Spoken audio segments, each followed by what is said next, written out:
செய்திகள் தொடர்கின்றன. பாகிஸ்தானில் பேருந்து ஒன்றில் வைக்கப்பட்ட வெடிகுண்டு வெடித்ததில் 19 பேர் உடல் சிதறி பலியானார்கள்.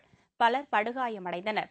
பாகிஸ்தானில் வடமேற்கு நகரமான பெஷாவரில் பேருந்து ஒன்றில் பயங்கர குண்டு வெடித்தது. பெஷாவரில் இருந்து சர்சாடா என்ற இடத்திற்கு பேருந்து சென்று கொண்டிருந்த போது இந்த சக்தி வாய்ந்த வெடிகுண்டு வெடித்துள்ளது. இதில் 19 பேர் உடல் சிதறி பலியானார்கள்.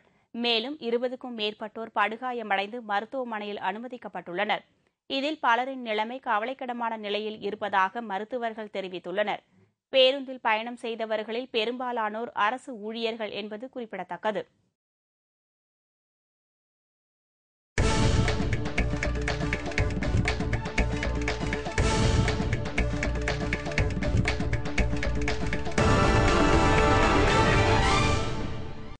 பிரான்ஸ் தலைநகர் பாரிஸில் நடைபெற்று வரும் பிரெஞ்ச் ஓபன் டென்னிஸ் போட்டி இறுதி ஆட்டத்தில் ஸ்பெயினின் முன்னணி ஆட்டக்காரர் ரஃபேல் நடால் மற்றும் செர்பியாவின் டிஜோகோவிக் மோதுகின்றனர்.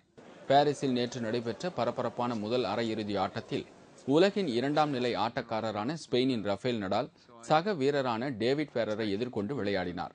சிறப்பாக விளையாடிய ரஃபேல் நடால் 6-2, 6-2, 6-1 என்ற நேர் செட் கணக்கில் ஃபெரரை தோற்கடித்து இறுதிப் போட்டிக்கு தகுதி பெற்றார். இதைத் தொடர்ந்து நடைபெற்ற மற்றொரு ஆட்டத்தில் உலகின் முதல்நிலை ஆட்டக்காரர் டிஜோகோவிற்கும் சுவிட்சர்லாந்தின் ரோஜர் ஃபெடரரும் மோதினர். இதில் ரோஜர் ஃபெடரரை 6-4, 7-5, 6-3 என்ற நேர் செட் கணக்கில் தோற்கடித்து டிஜோகோவிக் இறுதிப் போட்டிக்குள் நுழைந்தார். 6 முறை பிரெஞ்ச் ஓபன் போட்டி பட்டம் பெற்ற ரஃபேல் நடால் 7வது முறையும் கோப்பையை கைப்பற்றுவதற்கான முயற்சிகளில் தீவிரமாக ஈடுபட்டுள்ளார். இதற்கிடையே நடந்து முடிந்த அரையிறுதிப் போட்டியில் சிறப்பாக விளையாடி இருக்கலாம் என்று தனது தோல்வி குறித்து ரோஜர் ஃபெடரர் தெரிவித்தார். மீண்டும் முக்கிய செய்திகள்.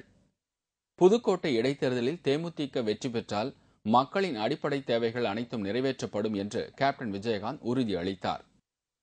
புதுக்கோட்டை இடைத்தேர்தலில் வாக்காளர்களுக்கு பணம் மற்றும் இலவச வேட்டி சேலை வழங்க முயன்ற அதிமுகவினரை தட்டி கேட்ட தேமுதிகவினருக்கு கொலை மிரட்டல் விடுக்கப்பட்டுள்ளது.